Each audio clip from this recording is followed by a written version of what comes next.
کا ایک ادبی نظریہ یہ ہوتی ہے. اس کا یہ مقصد بھی اسے جانچنا ہی ہوتا ہے کہ ادب میں یعنی کہ لٹریچر میں قدرت اور ماحولیاتی مسائل کو کس طرح پیش کیا گیا ہے اور انسان اور قدرت کے درمیان تعلق کو کس زاویے سے دکھایا گیا ہے. اسے ہی ایکو کریٹیسزم کہتے ہیں. اب ہم ایکو کریٹیسزم کی امپورٹنس دیکھتے ہیں. وہ several critics have considered the importance of the environment in the literature. بہت سارے بے شمار کریٹکس نے لٹریچر میں ماحول کی اہمیت کو کنسیڈر کیا تھا، پیش کیا تھا، جن میں ہے Leo Marx and Raymond William. It was not until the late 1980s and early 1990s that it became a recognizable sub-branch of literary and cultural studies. بے شمار جو کریٹکس تھے، تھنکرز تھے، انہوں نے ماحول کی جو ماحولیاتی آلودگی کہہ سکتے ہیں یا ماحولیاتی عناصر تھے، ان کی جو اہمیت تھی نا وہ لٹریچر میں پیش کی تھی، کنسیڈر کیا تھا اسے، جس میں لیو مارکس اینڈ ریمنڈ ولیم جیسے تھنکرز آ جاتے ہیں. اور یہ ایگزیکٹلی ڈیٹ تو انہوں نے نہیں بتائی تھی، مطلب انہوں نے کہا تھا کہ 1980 سے بعد اور 1990s کے پہلے یہ تھیوری مطلب انہوں نے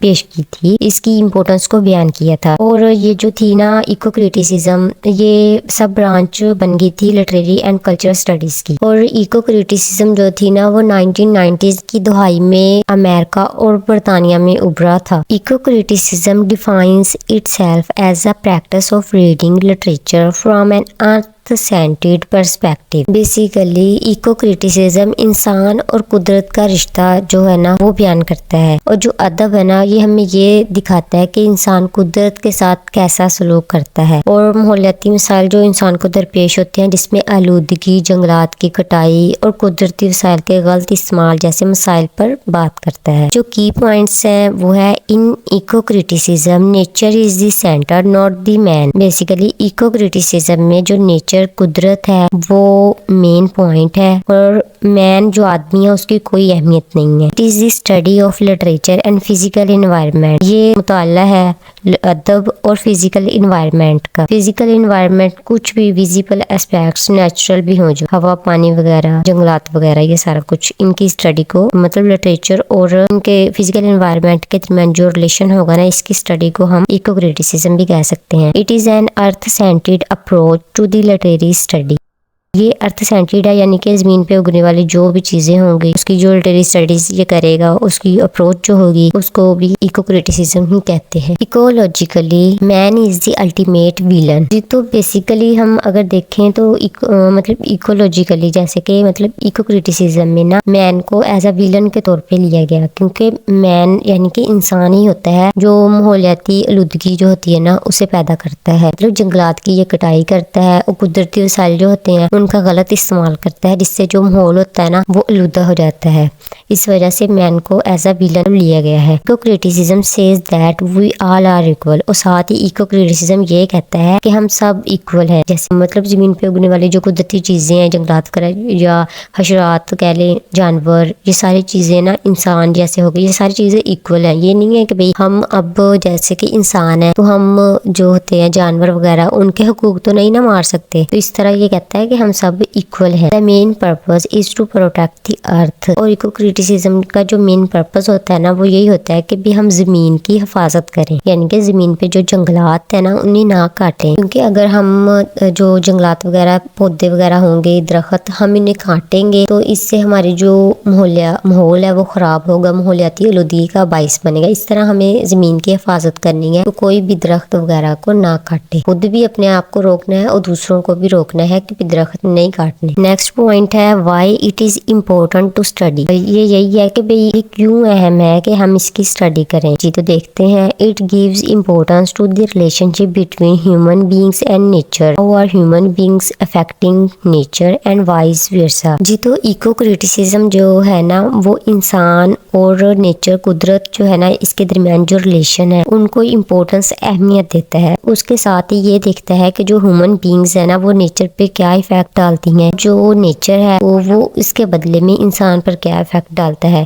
کیونکہ جیسا کہ ہم درخت وغیرہ جو ہوں گے کاٹیں گے، انسان اگر کاٹے گا، قدرتی نظام ہے نا جو قدرت کی طرف سے ہے، اگر وہ درخت وغیرہ کاٹے گا اور نیچر پہ افیکٹنگ ہے، تو اس طرح ہی جب وہ کاٹ دیے جائیں گے درخت وغیرہ تو اس سے مطلب جتنے کم ہوں گے نا درخت اتنے ہی زیادہ اسموگ وغیرہ جیسے ہو رہی ہے. یہ سارا سلسلہ وہ نیچر کا افیکٹ ہے ہیومن بینگز پہ. اس طرح ہی یہ ہمیں یہ بھی بتاتا ہے کہ بھی نیچر کا کیا افیکٹ ہوتا ہے اور انسانوں کا کیا افیکٹ ہوتا ہے. In a broader perspective ecocriticism guides us to examine the world around us. جی تو جو ایکو کرٹیسزم ہے جو ہمیں گائیڈ کرتا ہے کہ ہم جو ہمارے ارد گرد کا ورلڈ دنیا ہے اس کی اسٹڈی کیسے کریں. Critiquing the mannerism of society in the treatment of nature. Ecocriticism جو ہے نا وہ ادب اور ماحول کے درمیان تعلق کو سمجھنے میں اہم کردار ادا کرتا ہے. یہ نظریہ ماحولیاتی مسائل کے بارے میں شعور پیدا کرتا ہے اور انسان کو قدرت کے تحفظ کی طرف مائل کرتا ہے. جی تو اب ہم اس کا لاسٹ پوائنٹ دیکھ لیتے ہیں. Major writers Lawrence Buell, Greg Garrard, Timothy Morton, William Wordsworth, William Lockhart and Rachel Carson etcetera. یہ سارے اس کے میجر رائٹرز تھے جس نے ایکو کرٹیسزم کے بارے میں مطلب بیان کیا تھا.